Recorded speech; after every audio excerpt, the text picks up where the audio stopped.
Ladies and gentlemen, welcome to the Tim Dillon Show. It is Saturday night or Sunday morning whenever you are checking back in with us. Castilian Spanish is a lot of They are the white Hispanics. They say that. They're like, everything they say has it's a TH. That's neither here nor there. We are drinking a Slim Fast creamy milk chocolate. Slim Fast. It's a meal replacement. Shake for breakfast, shake for lunch, sensible dinner. They are not an advertiser, but I'm part of a challenge with Big J and Ari and Sal Vulcano. I don't even know if they're doing it anymore. I saw Big J he was doing comedy, sitting in a chair. Somebody came up and they swiped the chair from him and he fell off the stage. He was doing crowd work with somebody and their boyfriend got mad or something. Really? Yeah, it's on Lewis's Instagram. Or Ari put it up on his Instagram. What's going on out there? It's just comedy, people. Relax. I think Ari put it up and he goes, comedy's dangerous again. There it is, middle one right there. Yeah, I mean, this is crazy. So he's doing... Look at that. I mean, what the fuck is happening? What the fuck is happening? It's out of control. Thanks to Joe Rogan for having me on the show. It's one of his last episodes for the moment in the studio in LA, and that was really cool. Sit down with him again. I stayed in LA that night, and I went on Hotel Tonight, and this is a problem that I've been having. You're going to run into this problem when you travel. If you are traveling right now, if you have to travel, if you choose to travel, I'm going to tell you some of the problems you're going to run into so that, unlike me, you're not completely befuddled by what's going on right now, because there's a lot of rules and regulations that are apparently preventing anybody from doing their job, even by accident. Even accidentally, the idea that somebody would perform a service or exchange a good with you apparently can no longer be done, even though you're paying for said things. You're paying for the services, but they can't receive them because of coronavirus. So I check into this. So I go to Hotel Tonight. I like Hotel Tonight because Hotel Tonight allows you to book last-minute rooms that hotels make available, supposedly cheaper, but they're never really cheaper. Let's be honest. They're always kind of, you book, Hotel Tonight might have been great when it first started, but what it is right now is it's just easy. You swipe it, you see the hotel, you like it, you're in, you're out. It's prepaid. You don't have to deal with the payment at the front desk, although you have to give your card for utilities, obviously. The utilities right now during COVID don't exist. They're on it. I was checking into the hotel, and the guy goes, hey, can I have a card for incidentals? And I said, right, good. You have room service? No. Mini bar? No. What are the incidentals? He goes, you can get a snack in the lobby. I said, so you're authorizing my card for $150 on the off chance I walk to get a fucking Cliff Bar in the lobby, that couldn't I just buy it in the lobby? What the fuck scam is this? I check into the Kimpton Lapeer Hotel on Lapeer Street in LA. Kimptons are fine. It's like a regular brand of hotel it's somewhat respectable. Get this hotel up because it's a dump. And it's running a human trafficking ring, which I'm choosing to bring to light on this program. The pool is the size of a stamp. I mean, it's the size of a matchbook. Nothing looks like that. It's a dump. The rooms are horrific. I FaceTimed Ray Kump. Ray Kump was aghast at the room, just to give you an idea. And now they list this as a luxury hotel on Hotel Tonight. They list it as a luxury property. I don't know. I don't trust Hotel Tonight in terms of luxury, and they don't understand. I think hotels pay. I don't think it goes by ratings. I think hotels pay them more money, because I worked in certain hotels at Hotel Tonight said were luxe. I've walked into them and I've said, I'm scared right now for my physical safety. I'm scared. And this is a luxe hotel. And then some hotels that they say are basic are beautiful. But I walk into the Kimpton Lapeer Hotel after sitting in my car, and now you're all going to be like, oh, these are luxury problems. Is this what you're going to complain about now? You're going to complain about hotels and everything like that? I'll complain about other shit too. But understand that eventually you're going to leave your house, and you're going to have to stay in a hotel. I want you to know what to expect and how to handle it, because I have been always open about the fact that I want the best for every employee that I have an altercation with. Yep. That is why I choose to have the altercation. Other people choose not to have the altercation with the person because they don't believe in them. I believe in the person so much that for me to leave the property without yelling at them doesn't feel like I've done my job and helped them grow as a person. You see? Yes or yes. So I come into the hotel. This guy might have been gay, might not have been. It's just an attitude in LA, maybe metrosexual. It's just an attitude. It's not even a sexuality anymore. It's an attitude. It's an attitude of like, it's kind of like you figure it out, hey. Like, it's an attitude of I'd rather be on a beach. I'd rather be sipping a cocktail and not behind it. Some of the people in these hotels act like they're just like their job is like they're like breezing in and out of doing it. Like they don't stand behind the front desk, like walk around the lobby. Get behind the desk. You work at the hotel. Nobody at the hotel thinks you're staying here. You work at the hotel. Get behind the desk so I can ding the thing. Don't be like floating around the lobby like you're a socialite. Get in your station for Christ. But they don't. They float around the lobbies, and all of these new hotels are, give me an old Marriott. Give me something with carpets and thick bedding and paintings from like Sears on the fucking wall. Give me a breakfast buffet with a waffle and pancakes and eggs and bacon and sausage and little yogurts that no one gets, but it's nice to see them there. That's what I want. When I film my Comedy Central half hour, Comedy Central, rest in peace, they put me up in the Ace Hotel in New Orleans. The Ace Hotel is cold. There was an acoustic guitar in the room. The room should have came with a rope to hang yourself. That's what it should. It was a dark, decrepit space where negative thoughts and feelings lingered. Okay, that's what the Ace Hotel was. I checked myself out immediately. My manager stayed 5 minutes. My manager, RIP, stayed 5 minutes, and then he went to another hotel. And I went to, I think it was like a Hilton something or other, and it was fine. And there were families, and there was buffet breakfast, and there was an omelet station, and nobody was cool or hip, and nothing was cold. They've remade all the Marriott courtyards now, and they redid them it's now Marriott Bistro. It's a bistro. Do you want food? Here's a burger in a box. It's a bistro. Do you want the bistro chain? Hey, it's a Marriott. The people staying there don't know what a bistro is. Give them regular food. Give them Funyuns and OxyContin. That's what they came for.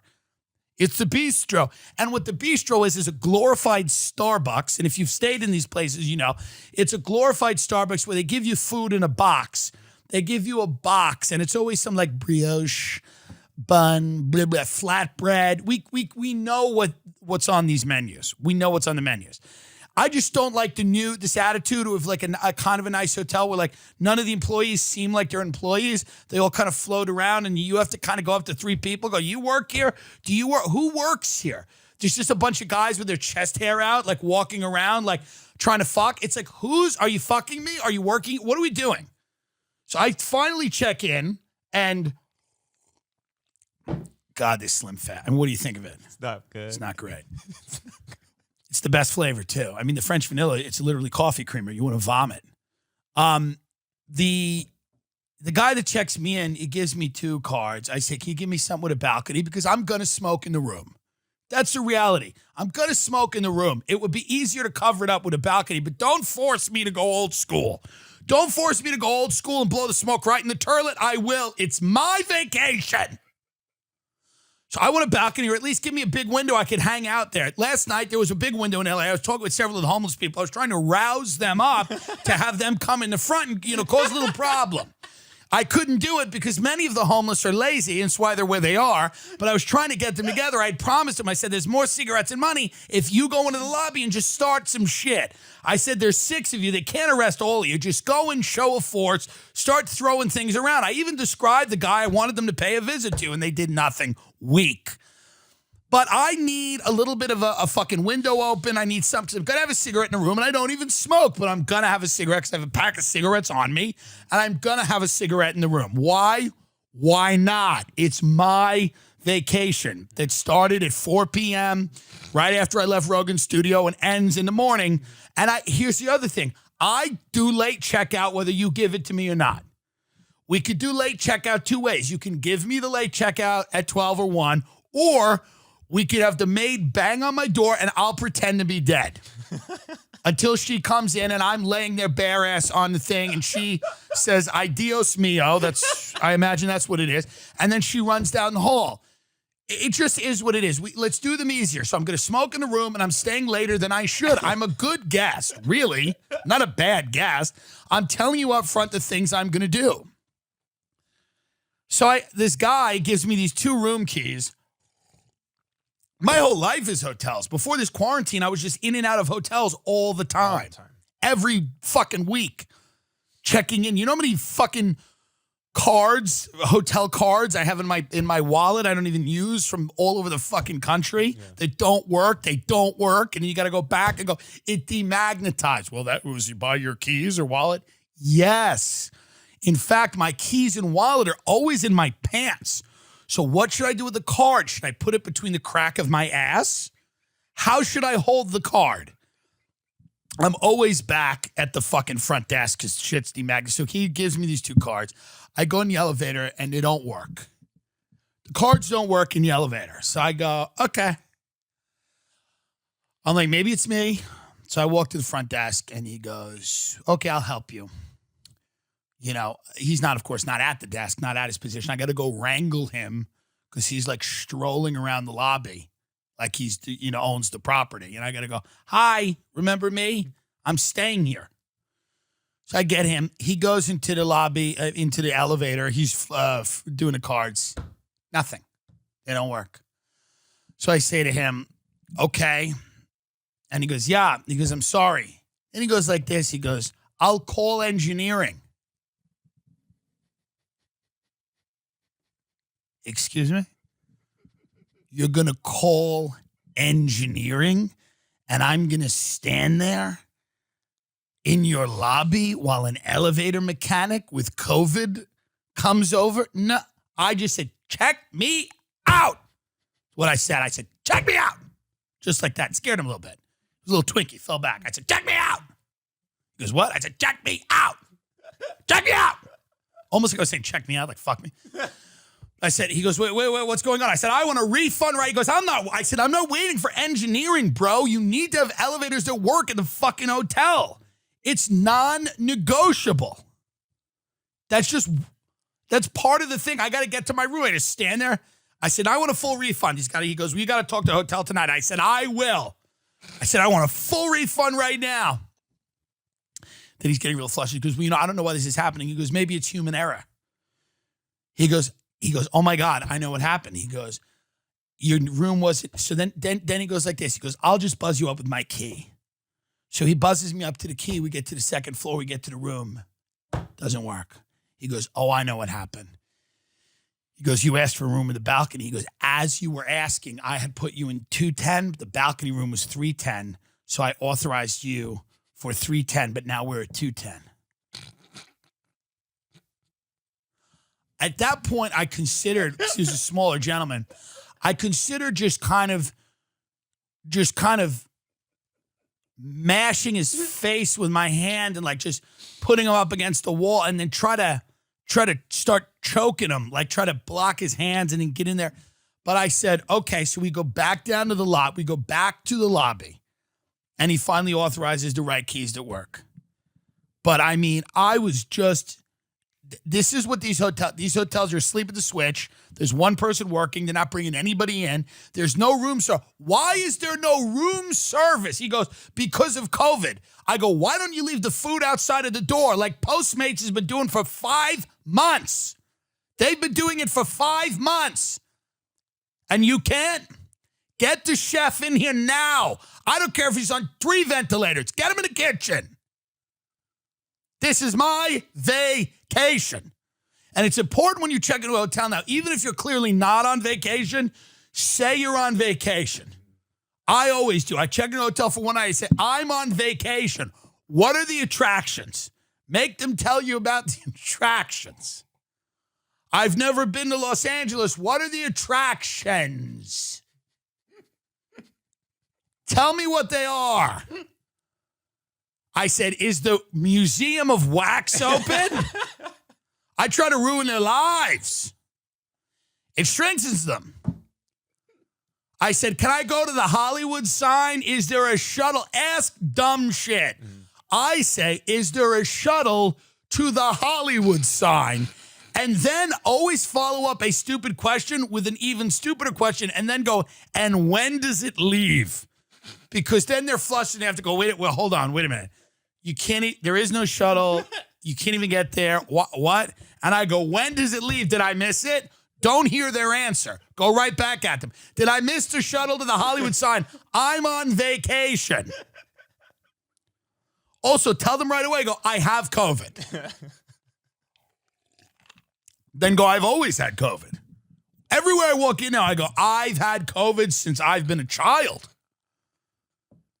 Do you have any of these symptoms? I have all of these symptoms. I got 105 fever. I can't breathe. I'm having constant strokes, and I have COVID toes. Does the shuttle to the Hollywood sign leave 3 or 4 times a day? Tell me right now. It's my vacation. How about this? When you check in now, just tell them you've come to die. I've come here to die. I've come to die. Correct. I have all of those symptoms. I've come to die. Can I have a sweet? I won't be paying it. See, I've come to die because you have no room service and you're offering nothing and you have no fucking mini bar. Why don't you have a mini bar? Why aren't there bottles of water?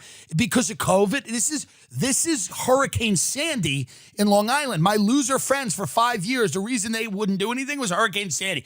2 years from now, somebody at a fucking restaurant's going to go, well, because of COVID-19, and you're going to lunge and grab that throat and go, no more. No more.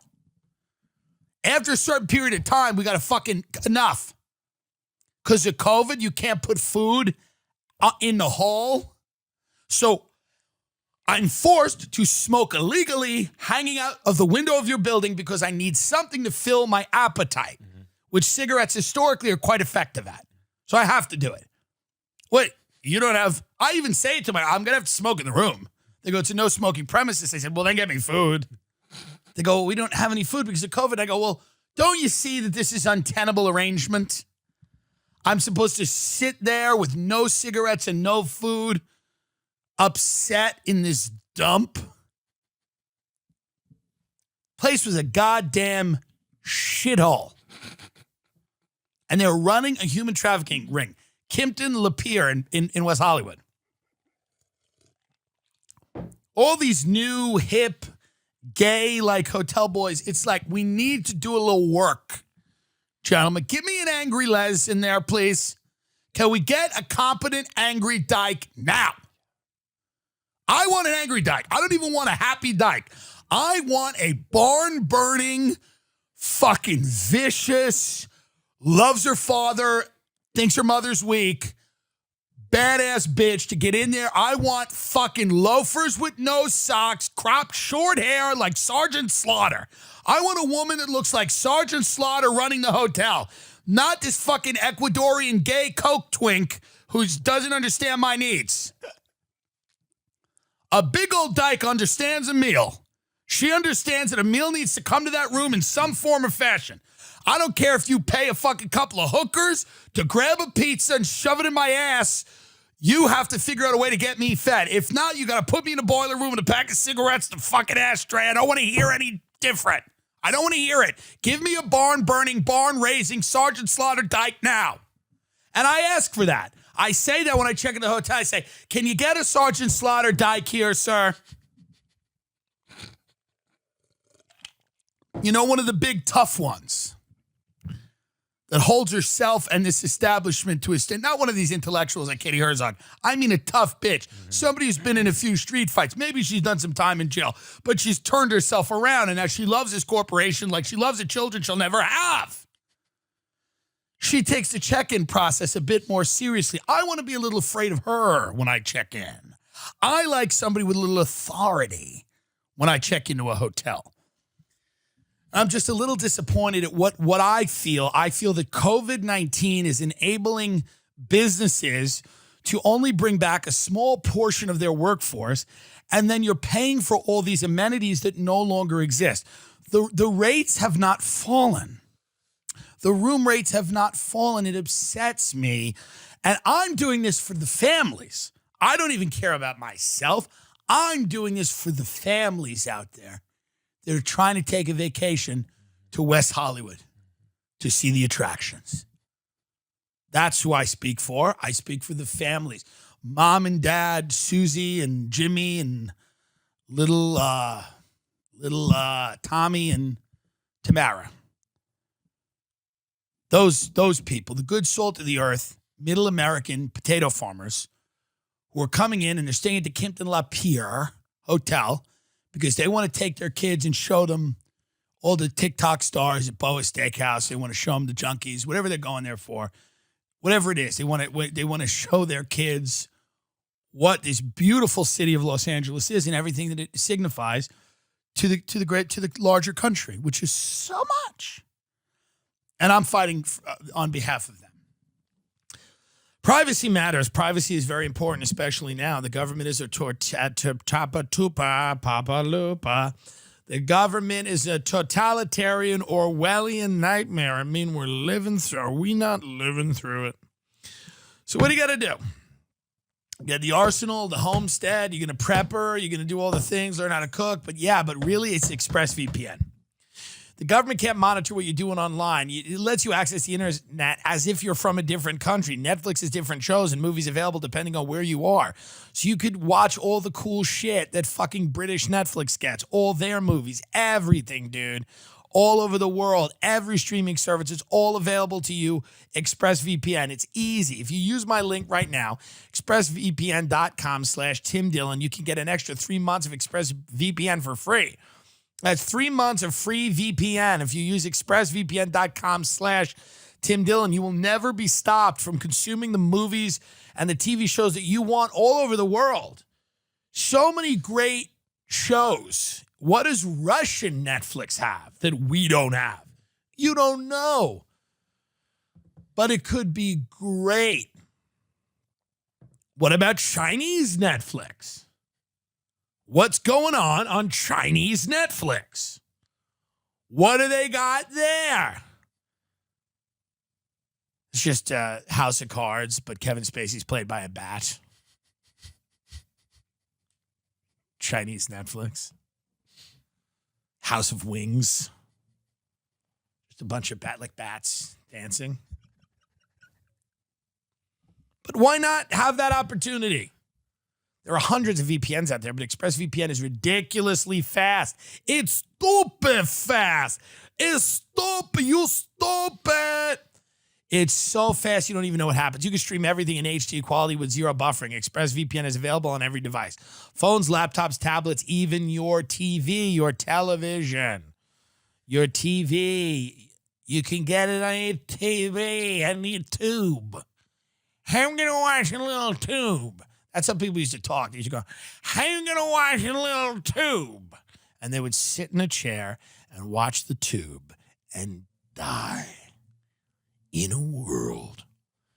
ExpressVPN is great. It's also simple to use. Just fire it up, change your location, hit connected, and then refresh the page, and add the show or movie you want to watch will magically appear. I want to watch Ozark in Chinese. Bird. I want to watch Chinese Ozark.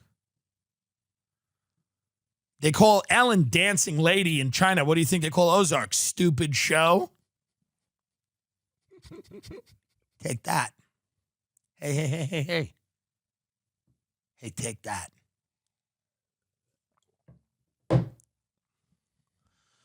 ExpressVPN.com/Tim Dillon. It's 3 months free. If you like my show and you like what we do here, do it, please. Just enough already. Thank you. Hawthorne for the skin.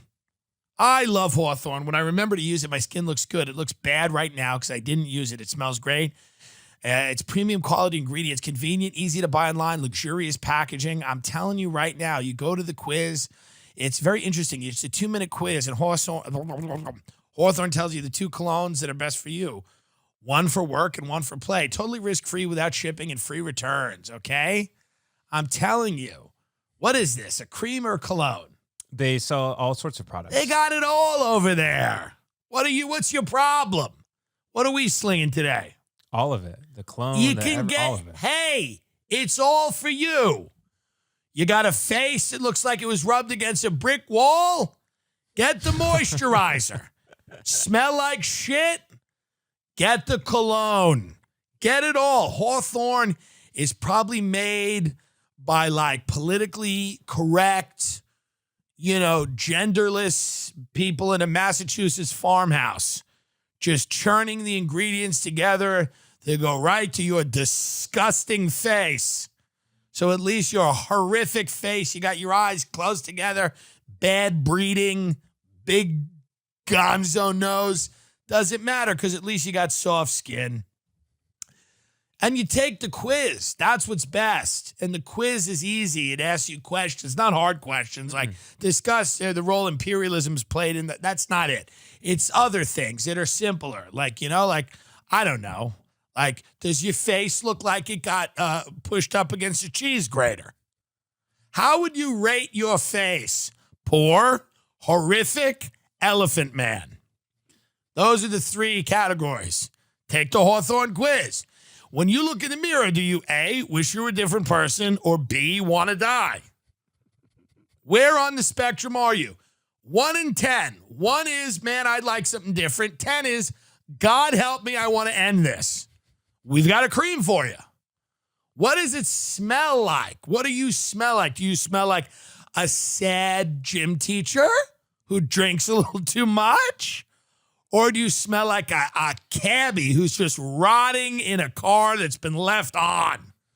We've got a cologne for you. Please describe the horror of your life in this Hawthorne quiz. Please describe how bad it is. Do you have boils, lesions, pimples, blisters? Are you bleeding? Are there open wounds, gaping open wounds on your face? Does your neck look like someone's constantly wringing it because you've got that leathery red skin around it? Is the skin around your mouth elderly and the rest of your face is okay? Have you drank a little too much, spent a little too much time in the sun? Do you have a leather pocketbook for a fucking cunt? We got a cream for that. What do you smell like?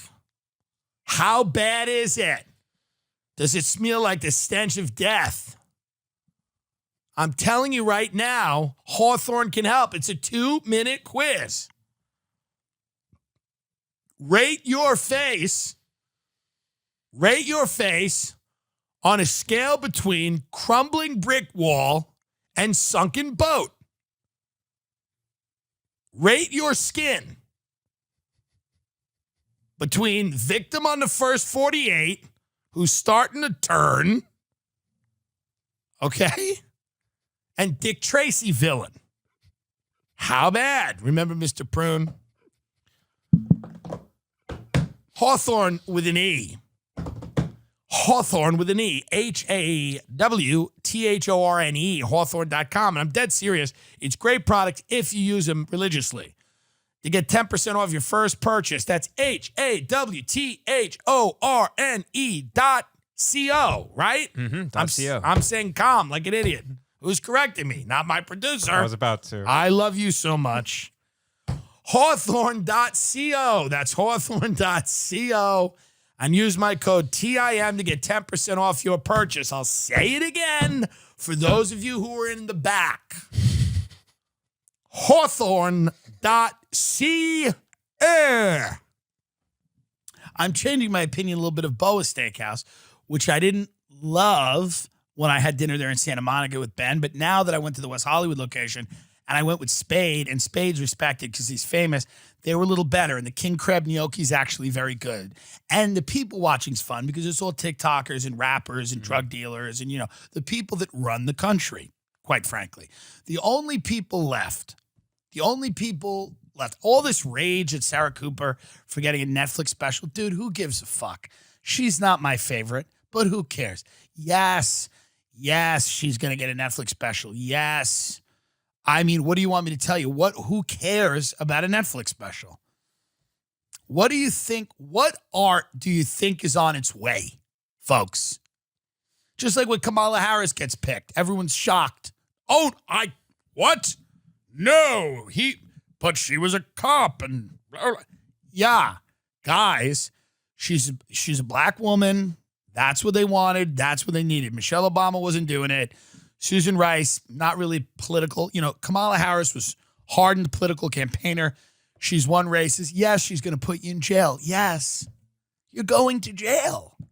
I don't know why that shocks you. Someone's putting you in jail.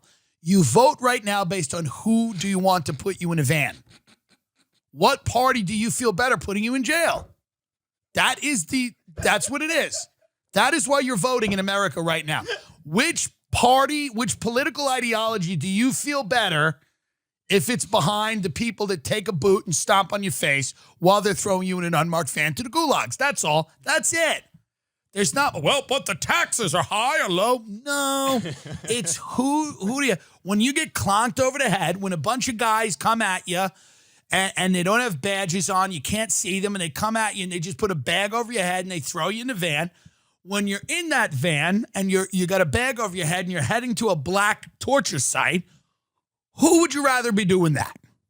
Trump or this lovely Indian American, African American, whatever the case, woman? I rather Kamala Kakalaka Harris. I rather Kakalaka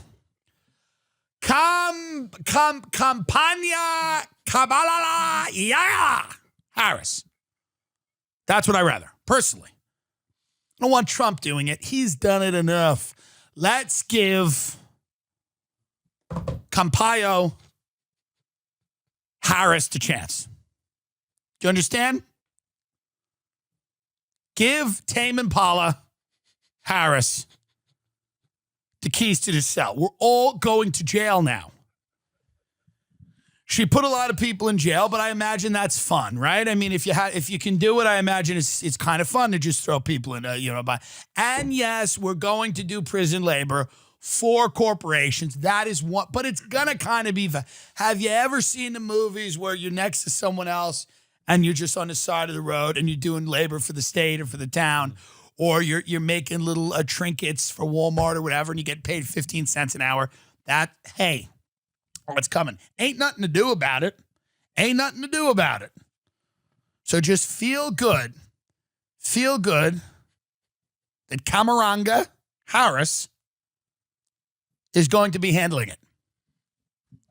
Biden's going to run he's going to go into the Oval Office for 4 years. And then you're going to have Kamala K-Ho.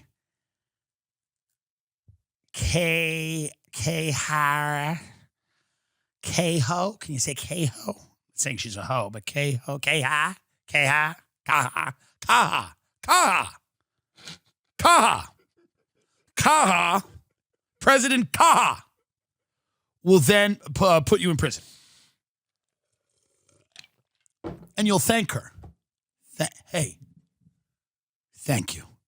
You'll bring your daughter to see her. You'll bring your daughter right to see her go.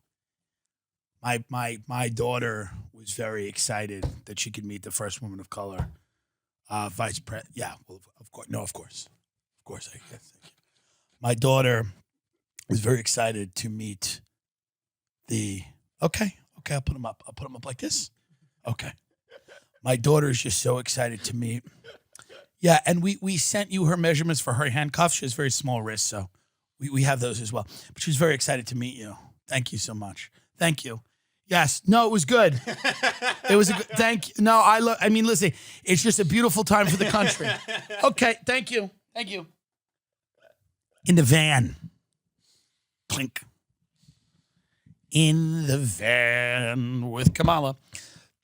But all these guys that I like Kuklinski and all these guys, Kyle Kuklinski, who I like, but they're always shocked. They're like shocked and stunned. They just really, I mean, they're so emo about everything. And I get it because they like believe in things. I believe in the future. It's like, all right, that's one angle. But, and I'm not trying to rob them of their sincerity and passion. I'm just saying this was the most predictable vice presidential pick in the history of vice presidential picks. Who is he going to pick? Sanders? No. Who's he going to pick? Fucking Elizabeth Warren? Tonto? No. He picked a black woman. This is what had to happen. The moderates aren't going to care. The moderates aren't going to care that she was a cop and she locked up minorities. Moderates don't care about anything, truly, other than aesthetics. And it's if you voted for Trump last time and you're thinking about voting for someone else this time, Kamala, because if you were conservative enough to vote for Trump once, it's not going to bother you. They're going to have a hard time shitting on Kamala. It really is going to be tough. They're going to be like, she put people of color in prison. And the Republicans are going to be like, woo! And they're going to be like, no. No. This is Kamala. Oh, boo. She was a cop. Yay! No, this is Kamala. Boo. Minorities to jail. Yay! No. We're still talking about Kamala. Oh, Kamala. Boo. She was a district attorney who framed people. Yeah, it's framing. No. It's the black woman. Oh, boo. She's a crooked cop. Yeah. It's going to be tough. It's going to be tough to really get them. It's really going to be tough to upset the base with Kamala Harris. Kaha is going to do what Kaha is going to do. Joe Biden is going to be asleep at the switch, and he's not even going to know where he is. And Kaha is going to be on Ellen, and I mean, they are going to be boogieing down like you cannot believe it. Just what it is. And everyone will go back to shutting up. Antifa will go back to their parents' homes and, write, I don't know, plays or whatever they think they're doing. And everybody will kind of go back to sleep. Donald Trump will, if he loses, he's just going to go back to being like a comedian. Yeah. He'll be just doing roasts and stuff. He'll be funny. He'll be like, they let me run this country. Everybody will be clapping. They'll love him. A few years, they'll love Donald Trump. Yeah, or just like George W. Bush. He was Hitler, too. Everybody's Hitler for a little. Mm. And then you love him because Donald Trump will get a hobby like Bush. Bush is a painter. And they were like, he's really seeing the era of his ways. And now he's like Bush has a new book where he's like painting immigrants. Mm-hmm. It's hilarious. He's like, I'm painting the stories of immigrants. It's like, how about you paint the people you locked in a cage and tortured? How about you paint them? How about you paint the millions of people that are dead because you went fucking crazy and invaded 9 countries? Like, how about you do that? Why don't you paint some of those? How about you paint the babies with birth defects because you fucking bombed the shit out of Fallujah with like, God only knows. This guy's fucking Walter White in the White House. Then he decides he wants to just Portraits of Courage, a commander-in-chief's tribute to America's warriors. I thought it was about immigration. No, there's something else. He's painting immigrants. Say George Bush painting immigrants.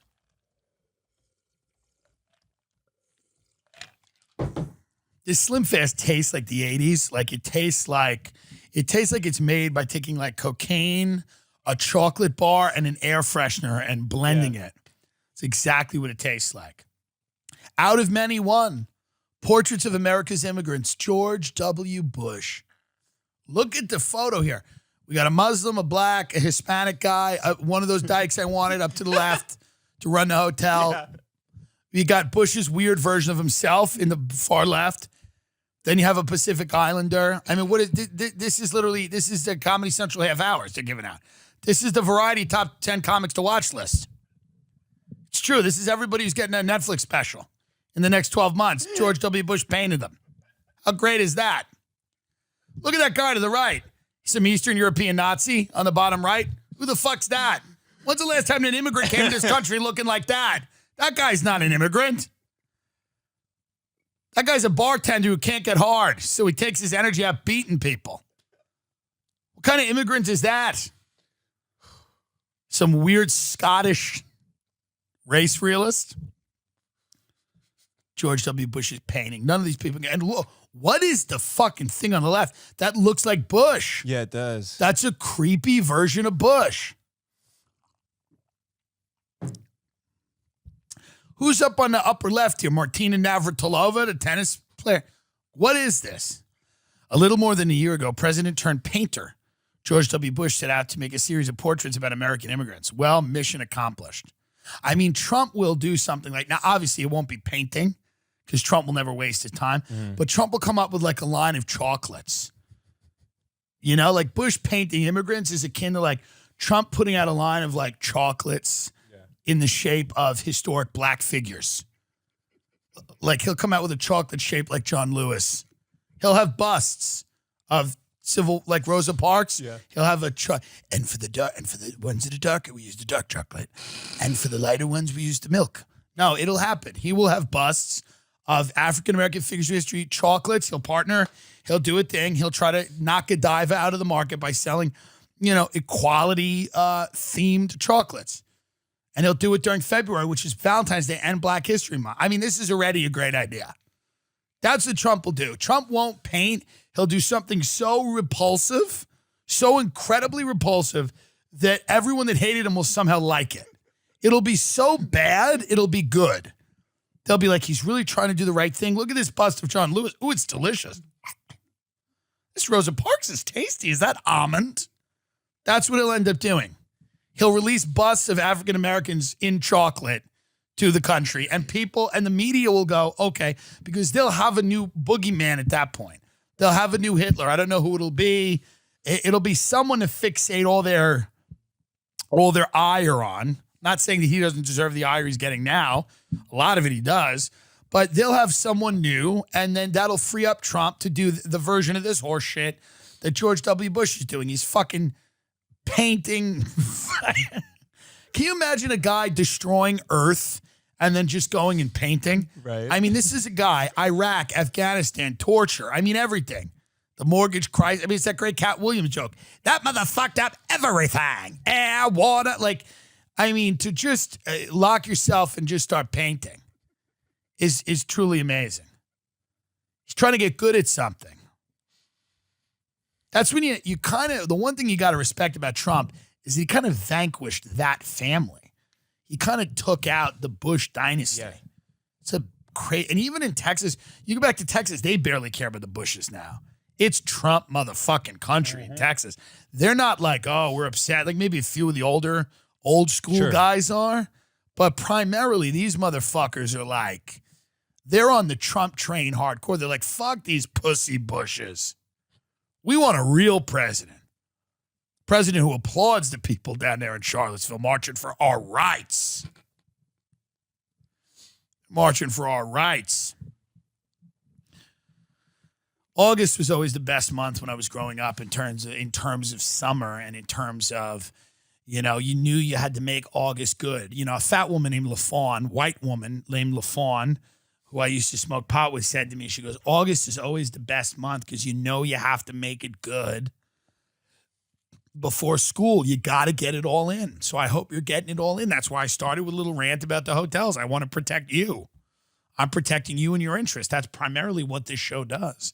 I'm an advocate for people, for families that are going to stay at hotels in West Hollywood, California to see the attractions. And I want them to be taken care of. But I mean, it's been a tough month of August for most of us. This has not been the most rewarding month. You know, I'm trying to think, have you ever been to Long Beach Island? This is something my family goes. You go to like Long Beach Island, which is like a working class, probably very pretty place. Look it up in New Jersey, I think it is, or maybe it's off the coast of Long Beach Island. This is a place that a lot of families go to. I have, you know, guys that I grew up with on Long Island, they take their family. It's in Jersey. Yeah.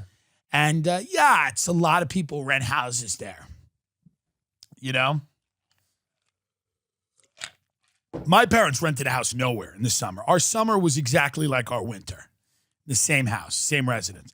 It's nice to give the kids a summer tradition. Did you have a summer tradition? Did they go to the creek and baptize you? Something? Did you wade into the water? And we went to Padre in the Gulf of Mexico. What the hell is Padre? Did you do it a lot, like every year? We did it 3 years in a row, but then family got sick of it. We stopped doing it. But have you been to the Gulf of Mexico? It's just dirt. Padre. What is Padre? It's just a shitty little. It's like you stay in a little hotel. You can walk to the beach, but like you're cutting your feet on the fucking seashells. It's trash. Right. It's right there by Houston and Galveston, and You're swimming in oil. Yeah. You're swimming in Exxon. I mean, literally. Just doing backstroke in fucking unleaded. Yeah, we never had a summer tradition. And seeing these traditions, you know, obviously the upper echelon of people, it's the Hamptons and Malibu or Europe. But even the middle class have these great traditions, whether it's Long Beach Island, maybe they go to Shelter Island, maybe they got, obviously very wealthy people go to Martha's Vineyard or Nantucket. But, I think the one tradition I had was, and it wasn't a tradition, like me and Ray Kump would always try to go to Coney Island, once a summer. Right. And have a nice day at Coney Island. And, we'd see a guy without an arm, and a couple of people with, the Requiem for a Dream. Right. Those infected heroin sores. And we'd go to the Coney Island Freak Show, where a bunch of people that moved to New York City to be actors started figuring out how to dislocate their joints so they could kind of get paid. Have you seen the Coney Island Freak Show? No. This is a good idea, by the way. I don't know if any of this is open. It's probably not. But this is a good idea to really connect with an authentic part of New York City. And now you will get killed when you go. But the Coney Island Freak Show is just a fun thing to do. It's a fun thing for a certain kind of family. Like a family that's not going to be there like together for that long. Like we all know families where they're on the edge and it's over, but they don't know it yet. That's the type of family that can really enjoy Coney Island. You get a Nathan's hot dog. Look at that woman. What is that? No, go down. That woman right there in the middle with her. No, right down. here? No, down. Oh, Jesus. Is that a freak? She just looks Irish. Meet the freaks keeping Coney Island sideshow tradition alive. That's just an Irish woman. Oh, yeah, she has some issues. It's visceral entertainment. Tucked on a corner of Surf Avenue between the Cyclone and Nathan stands a squat building that beckons passersby with bold letters that say curiosities, wonders, sideshows. The letters don't lie. The building is home to the Coney Island Circus side. And by the way, all the woke people, where's the rage at this? Right. Where's the anger at that? There is no anger because they're voluntarily doing this. The letters don't lie. The building is home to the Coney Island Circus Sideshow, a rotating showcase of fire-eating, sword-swallowing, snake-charming, and other talents performed by self-described freaks. Right. They say they're freaks. Right. We don't. The show is a contemporary revival of the sideshow tradition that started in New York City in the 1800s and enraptured audiences across the nation well into the 20th century. Wow. It's visceral entertainment, things that make you applaud or scream or close your eyes or throw up. It's a different kind of performance than going to Broadway, arriving at a certain time with everybody else and sitting silently for 2 hours in the dark, paying attention. Yeah, indeed. Correct. Yeah, it is different than Broadway. Thanks for pointing that out, Dick Zygun, the owner of Coney Island. It's so different than Broadway, where you go to like a theater and they got like a play with instruments and music. No, here, like a retard swallows a sword. And you don't have to be quiet. You could point at them and really say whatever you want. They don't care. They don't have feelings. They're freaks. So it's not like Broadway where you got to sit there silently. You could talk, take photos of them on your phone. Doesn't matter. You could ask to poke them if you want. It's the Coney Island Freak Show. This ain't Les Miserables. We got freaks in here. They're on government SSI. We pay them cash. I mean, they can't work. But, we would try to go, me and Ray would try to go to really just kind of enjoy it. We'd walk to Coney Island Boardwalk.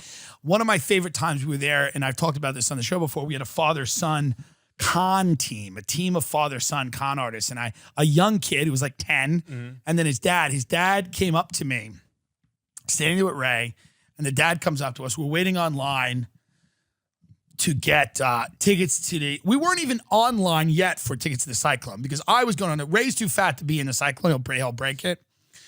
So we were thinking about getting tickets to the Cyclone. So what happens is, but he would break. If he went on, he'd break the Cyclone. Ray would break the Cyclone.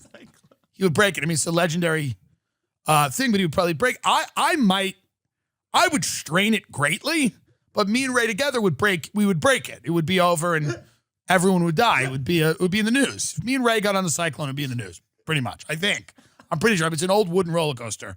I just think it's, It would be, if we didn't break it, put it this way, it would be tough. I mean, the thing, the last time I was on a Cyclone, they pressed the bar so into my fat that it barely clinked. Like, look at the seats on the Cyclone, how small they are. The metal was in my fucking rib cage. They clinked the bar in my fat. They have to clink it in your fat. And they couldn't do that with Ray. They'd have to literally perform an operation. Those are so tiny. They're tiny. Yeah, because it's for regular sized people. Look at that black guy. They photoshopped him in there. He's clearly photoshopped. That guy is not on the ride. Dude, he looks photoshopped. He's not on the ride. By the way, I don't think anyone's on that. That does not look real. That looks like they photoshopped a bunch of people on that ride. Yeah. They certainly photoshopped the black guy in the back. But Ray and me were standing there. So the father comes up to us. He goes, hey, guys, that line's pretty long. We're like, yeah. He goes, listen, I just bought a bunch of tickets. Me and my son have to leave the park. Bunch of tickets, for the Cyclone. He's like, just give me half the money. I don't care. I'm going to throw them out anyway. We're like, okay, whatever. I'd take the money out. I'm like being had. I'm like, okay. I go to the Cyclone. They go, these aren't tickets for the Cyclone. I turned around. The father and the son, like, they hadn't even left the park. So I ran up to the father. I'm like, hey, these are no fucking good. And then he just, not even arguing, took the money out of his pocket, gave it back to me that I'd given him. Because he knew he was running a scam. And his son looked down, sadly, because I'm like, oh, they run this scam a lot. The guy gets caught a lot. And now he probably said to the son, if we run this scam, we can go get a hot dog. And I felt bad for the kid. I considered just giving him the money back. Oh, just get your kid a fucking hot dog. But I have no guarantee he was going to do that. Sure. But when the kid looked down, it meant to me, I was like, oh, they fucking run this scam all the time. But how close they must be. I would never be that. I've never been that close to my father. Like a father and son team of con artists working Coney Island. Yeah. How close are you? Like you start the day out every day trying to just work people over. What a way to really be close with a family member. Just start every day kind of like, okay, you work this side, I work that side. You know who we're looking for? We're looking for people that are frustrated at the lines. They don't want to wait in the lines. So we're going to go to them. You know my spiel. Hey, man, my kid's sick. He said, that was great. He goes, my kid's sick. He goes, my kid's, and the kid looked a little like sick, whatever. The kid's like not smiling because my kid's sick. We got to leave. I'm not even going to use these tickets. I'm just going to throw them out. Just give me half. I get to the Cyclone. They go, these aren't for this. I'm like, fuck. And then I see them. They're like barely outside of the park. It's weird he wouldn't leave. Well, it was very quick. And we like, I think he thought we weren't really going to, like, we didn't look like we were like doing anything quickly. You see me and Ray out, it doesn't look like we're running any ride immediately. But it was just so funny that they didn't even leave and we had to go back. And it was just the son's look when we caught him, when the dad just handed us the fucking money back. It was like $20. They're hustling people for like $20. Mm-hmm. And the kid just looked down like, fuck. Like, fuck. We might have been the only marks that day. Yeah. We might have been the only fucking marks at Coney Island. It's not like Broadway where you go in and everybody's like, hey, don't call these people freaks. Don't spit on them. We don't do that. You want to, hey, they're fucked up. You tell them to their face. I love that, like, the difference was like, in Broadway, you have to sit silently. But here, you could just scream at these animals. You just scream at them. You could point and just say, ooh, ooh, ugh. Fucked clothing company. Love them, love them, love them, love them. Can't get enough of it. Give it to me and let me wear it. My favorite fucked shirt, which I really like, the Osama bin Laden War on Drugs button-up, which is hilarious. I want this. Is for resale on Grailed for only $666 plus $8 shipping. It's a size L, though. They don't do bigger than L, huh? Guess not. Well, there's a lot of L's in the audience. It is a dope-ass shirt, so man. cool. I want that shirt. Maybe I'll have them make it in 3X so that Americans can wear it. I love this shirt. I would get it if I was a young man that wanted to be cool and edgy, and I wasn't already effortlessly cool and edgy. I would buy this shirt.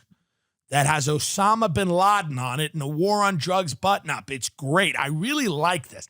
Go to fucked.com, FUCT.com. Buy this shirt. Take a photo of yourself in this shirt, send it to me, and what will we do for them? We could do something with the Epstein Temple because I still have it in my garage. You think we could send that to them as a special gift or something like that?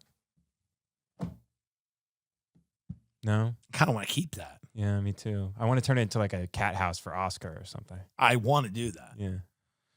We'll make a little Instagram video of putting him in the Epstein Temple. Yeah.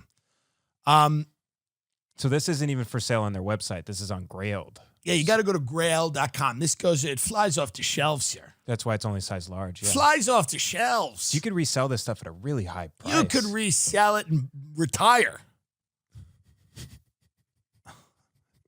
What'd you do for a living? I bought a Bin Laden shirt and I resold it. Sitting on a beach in North Kakalaki, North Carolina, next to some retired cop. He's like, I had 25 years on the force. I got shot in the ass. I got off 3/4 pension. That's how I got this beach house. What'd you do?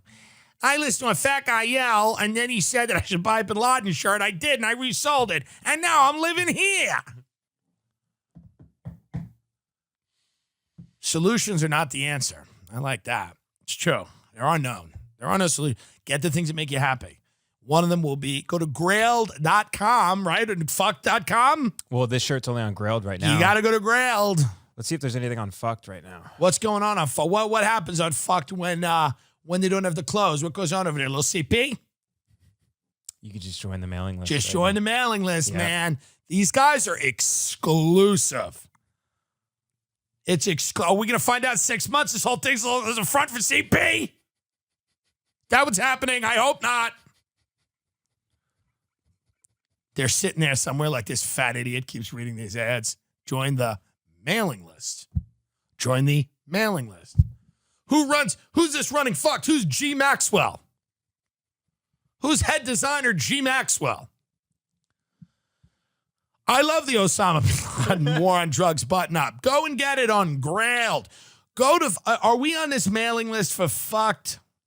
I have not signed up for it. You better sign us up. I want to know everything these people are up to. I want to know everything they're doing. By the way, you're lucky I took this ad. I was fucking gonna be the spokesman for Dior, for the House of Dior. I know high fashion, okay?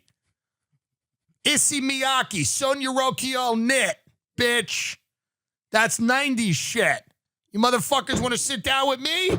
Want to sit down with me? While I'm sniffing coke with Karl Lagerfeld in the Plaza Athénée Hotel, the one in Paris during Fashion Week. How about that? How about I was the inspiration for when Prada started doing leather. I was the inspiration for it. Okay? People don't understand the fashion world the way that I do. Okay? You don't get it.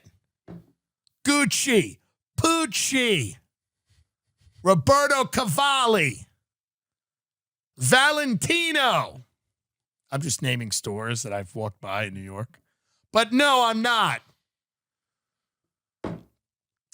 Who's that other fuck? Couture, real couture, not like Tory Burch who sells ballet flats for fat pigs. I mean real couture, like fucking the name I'm thinking of. Oscar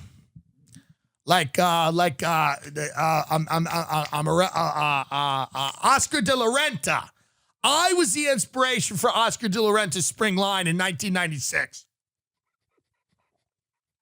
My silhouette. So you think that it's an honor for you to know me, sir.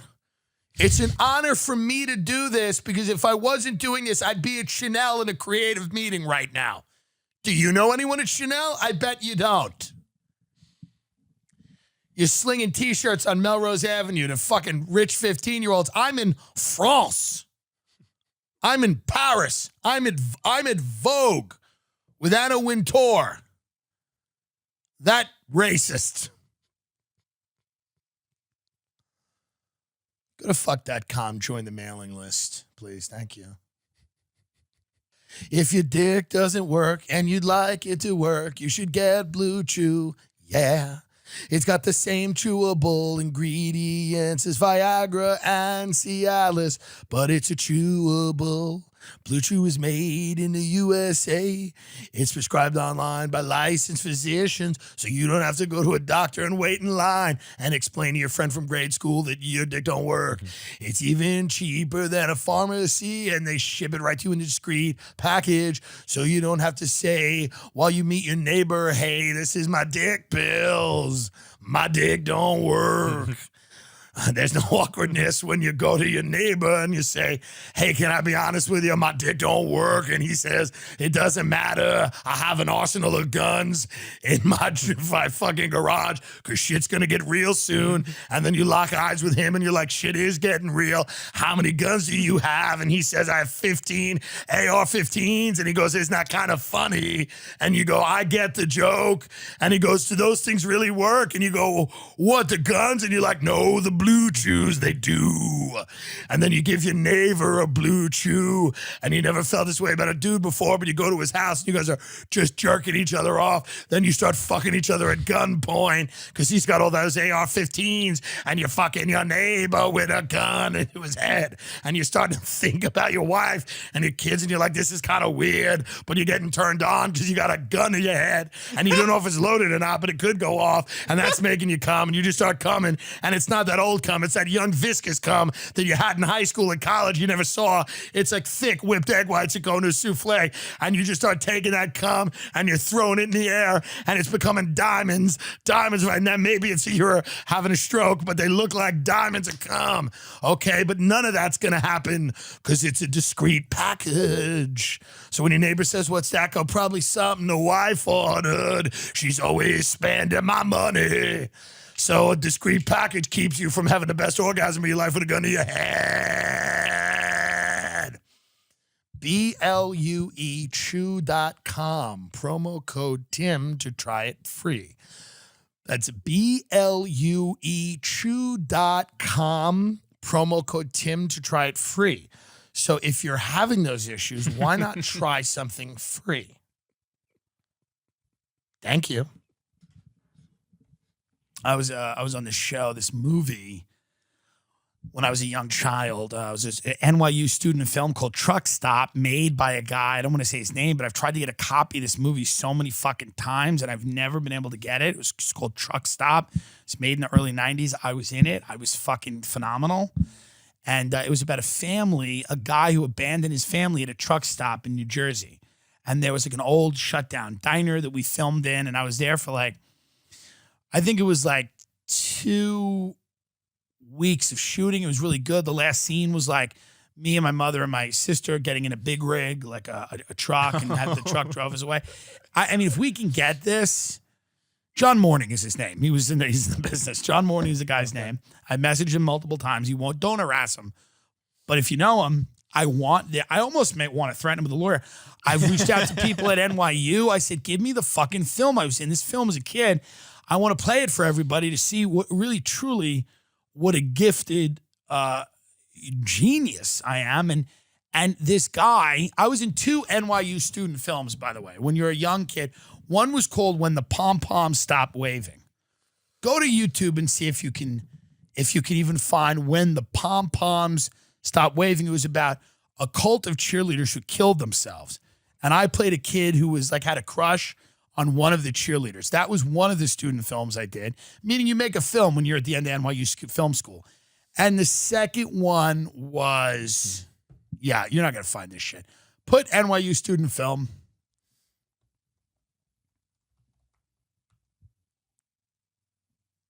Yeah, I mean, good luck. Throw it into Google just for fun. And then the second one I did was called Truck Stop, where I played a kid who, along with his mother and sister, was abandoned at a truck stop in Deepwater, New Jersey. Yeah. Now, I mean, this is, by the way, if you know anybody, and I'm putting this out here to the audience, we got a lot of people listening to this show. If anybody can get me in touch with the people who made When the Pom-Poms Stop Waving or Truck Stop, these were 2 student films that I was in that I would like to see again. if you go to NYU, it's in their archives for sure. They keep all their student films behind a thing. Really? Yeah, they have DVDs and stuff like that. So Wow. So if anyone Can anybody at NYU what? We're gonna pretend it's run by the Dominicans? What am I gonna? What is it in Italian? The Italians are over there. Stern School of Business is the Italians. Hey, what about the stock market, eh?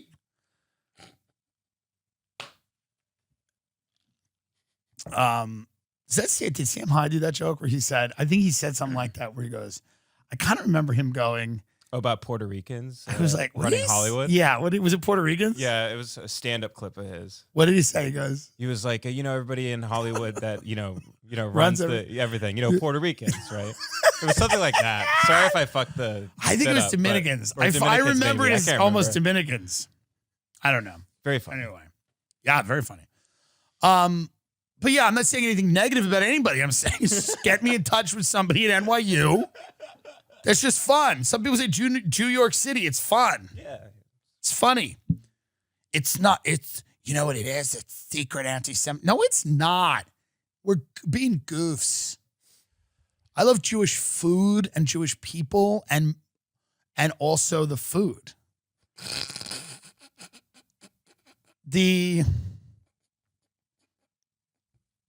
One of my best friends is Jewish. That is true. That's true. That is true. Who? Steinberg? He's not one of my best friends. What are you, nuts? I mean, I like him. He's like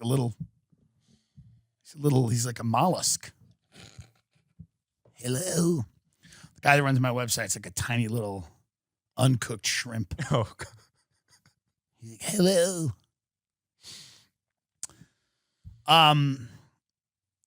What else was I saying here? I just want to get those films that I'm entitled to. I want to get those films that I'm entitled to getting. I think the university owns them because they funded them. I love Muslims too. Love Muslims. One of my best friends is a Muslim. Who? Muhammad. Have you met him? No. He's one of my best friends. I love non-binary people. One of my best friends is non-binary. Who? Someone named Star. Their name is Star. One of my best friends is Black Lives Matter person. Oh, yeah. Do you know who? No, I don't. Who is it? I don't want to say her name because it sounds like I'm being racist. What is it? It's like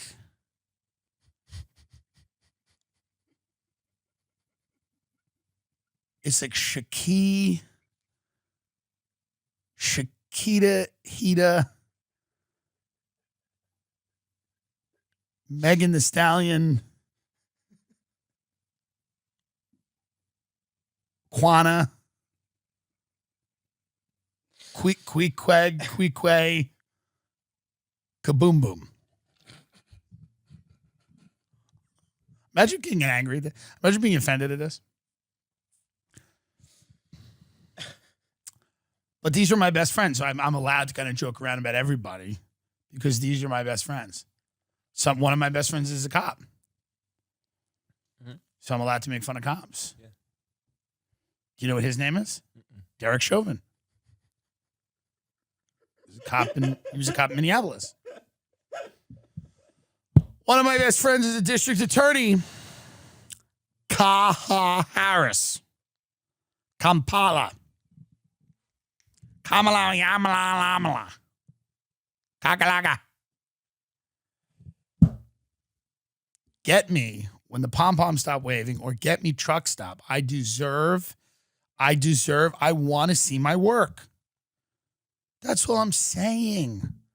I want to see my work. This episode will not be monetized on YouTube, by the way. This is going to get all of the, what is it? A sad face? What are they? It's a yellow $sign is what we usually get. Which is what? Limited monetization, Yeah, I mean, which means nothing. Yeah, no money. Yeah. Who gets the green, though? You know what's interesting when these guys talk about Dobrik, like all the young kids talk about Dobrik, they're like, I like him because he always smiles. He's like so happy. Mm-hmm. And like that's such an attractive quality to always be happy, especially in a fallen world where we're all living in the ruins of reality, truly, and everybody's splintered out. Like the idea that somebody can just have a smile on their face every day is so powerful. I'll never do that. There's no way. I'd love, like, they're going to these young kids, like, they love David. They're like, we love David Dobrik. He's always smiling. We're like, what about a guy who weaponizes rage? Is that at all something that you consider? What about a guy that makes you feel bad? What about a guy that makes you feel worse about a world that's pretty bad? I like the people that smile. I just want to see my work. That's all. I just want to see my work. We had a light episode this week. We were kind of goofy. We're a little fun. We're coming back around next week. We're going to be in Long Island, and we'll be broadcasting. And that's not true, by the way.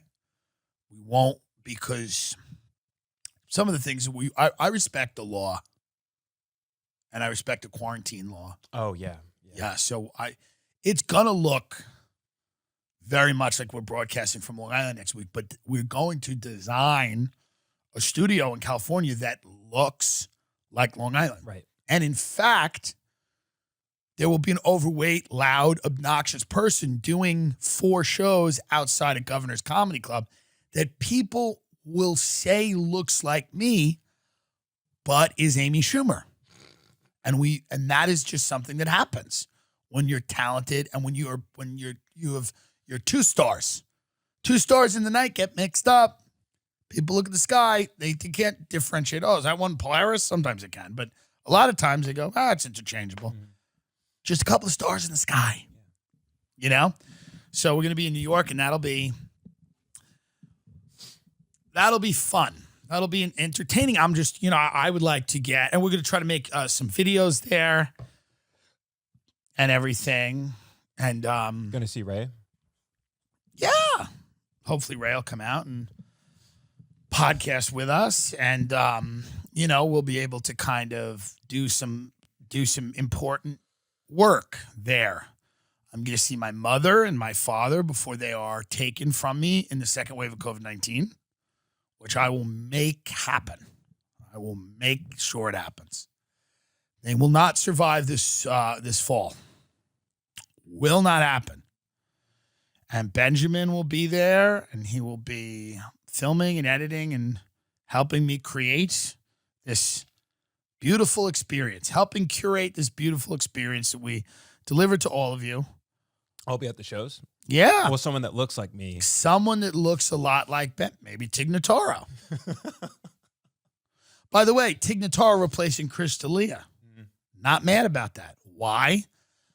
A lot of times when somebody gets replaced in Hollywood, especially if it's a straight white guy, they give it to someone else, but they're replacing Chris with another straight white man. And I think that's good. They look like brothers, those two.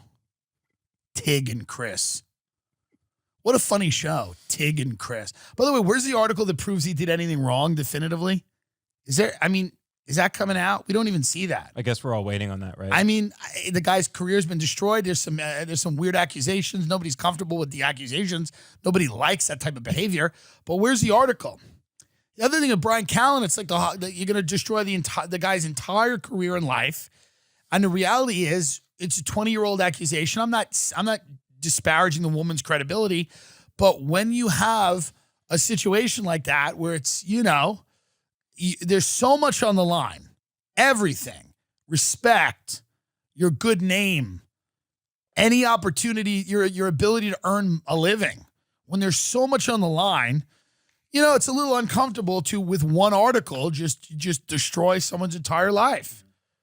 With, the statement of one person that she gave to a reporter, not anybody with any real authority. I'm not discounting, the people that have real experiences and they're sharing their truth. And I'm not saying that that's not powerful or shouldn't be respected, but the stakes are very high especially with Dalia, people are online calling us a pedophile, he's this, that, and the other thing. It's kind of like, no, and it's hard for me, and it's hard for me to be in these situations because I've never met Brian Callen. I've never met Chris D'Elia. I don't know who they are. I've never met them, and I've not done their podcast. Apparently they have podcasts. I've not been on them, so I don't know. I don't know. So it's hard for me to judge because I don't know who these people are. And a lot of them hang out at the Comedy Store, and I've never been there. So to me, what's difficult for me to do is being someone on the outside. Look at me, I'm behind the glass, and the car goes through the wash. Are they doing a good job? I hope so. But I'm here playing with the air fresheners. I'm not one of the things that's going over the car. Mm-hmm. See what I mean? I just feel a little uncomfortable with, this idea that you can just destroy someone's career with just an article. And I think everybody should be, by the way. And it doesn't mean that certain people don't deserve their careers destroyed. And it doesn't mean that there's certain behavior that's completely intolerable. And certain behavior should, you should be exiled from society for certain things. We all believe that. What I think we need, though, is to realize that the burden of proof, and the idea of an open forum, the idea of the legal system cannot be completely thrown out in favor of what essentially becomes a mob justice system with internet vigilantes trying to crucify people, rightly or wrongly, we don't know. But we can't throw out the entire idea, which a lot of Western civilization is based on, like the rule of law, completely get rid of that and replace it with a system of frenzied mob justice. That's not a good idea. Speaking in the most general terms I can, whatever feelings you have about those two gentlemen, I, again, never met them, I've never seen them. Forget that. But, just a lot of this is happening in Los Angeles. I've never, it's so crazy. I've never been to Los Angeles. And I've done comedy for 10 years. I've never been there. That's kind of crazy. Yeah, it's wild. But it's a little wild. But I've actually never gone there. I had a layover in Los Angeles once.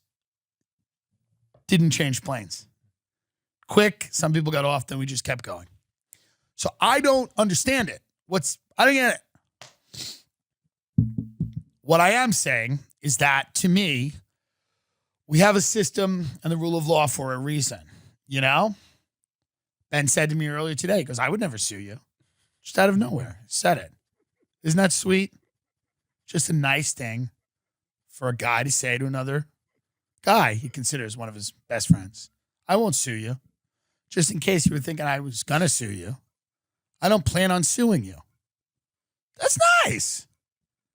Look at your best friend today and say, I'm not going to sue you. See the reaction. Just look at someone that you're close with and go, hey, just in case you're wondering, I'm not planning on suing you and I won't sue you ever.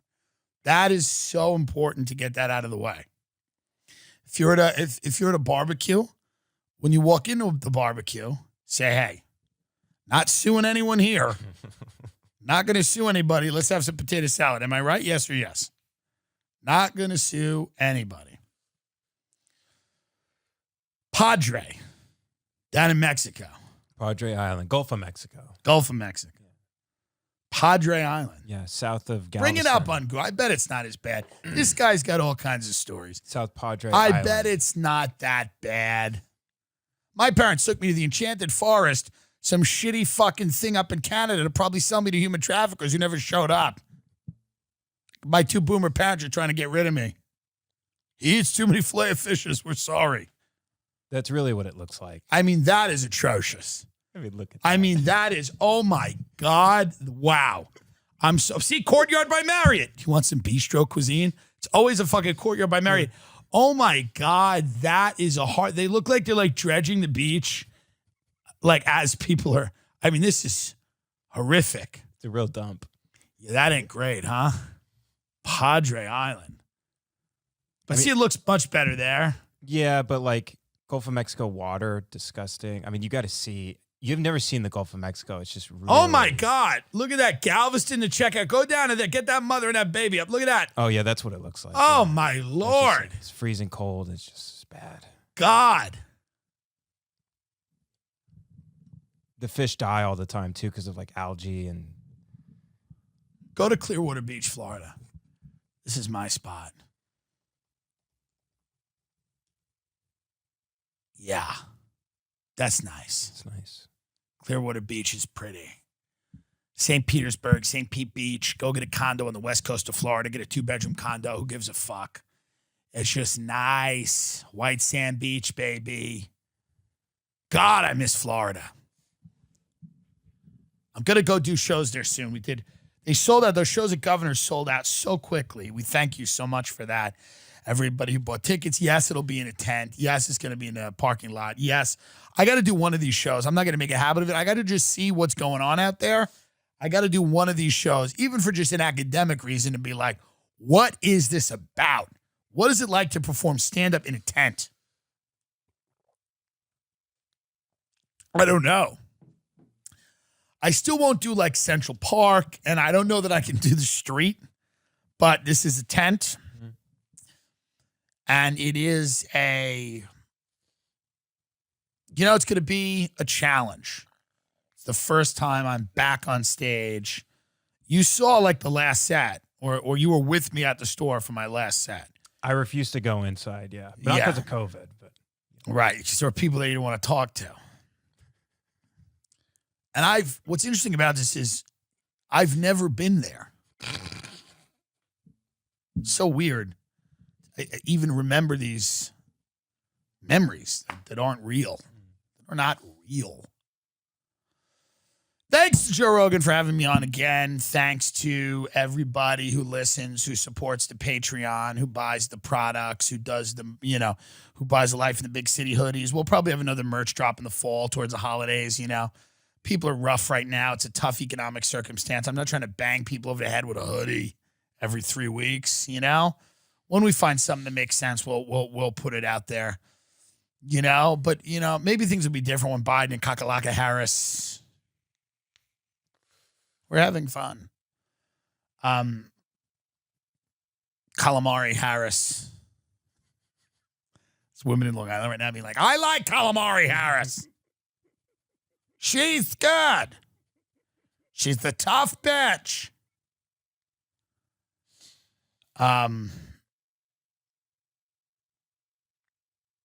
So we appreciate everybody that continues to support the show and subscribes to the YouTube channel and everything like that. We really do appreciate everybody who, is on the journey with us and will continue to be. And, we're going to start making, when we can, when things are better, we'll start making longer form stuff and cooler stuff. And, right now we're still making videos, but there's more shit to do. And it's just when the world starts to open up again, hopefully we can do it. And we can keep putting out stuff that's really, really funny. There's a group of us that are doing that. Andrew Schultz is certainly one of the people doing it. I'm trying to do it. A lot of other people out there whose names escape me are trying to do it. And I appreciate you supporting this show, supporting Ben. And, that's the way the cookie crumbles, And if you find yourself on South Padre Island, you got black dirt under your feet. Like I said, Ben, look how far Ben came. Ben came from South Padre Island with dirt under his feet to regularly associating with rapists and pedophiles every night.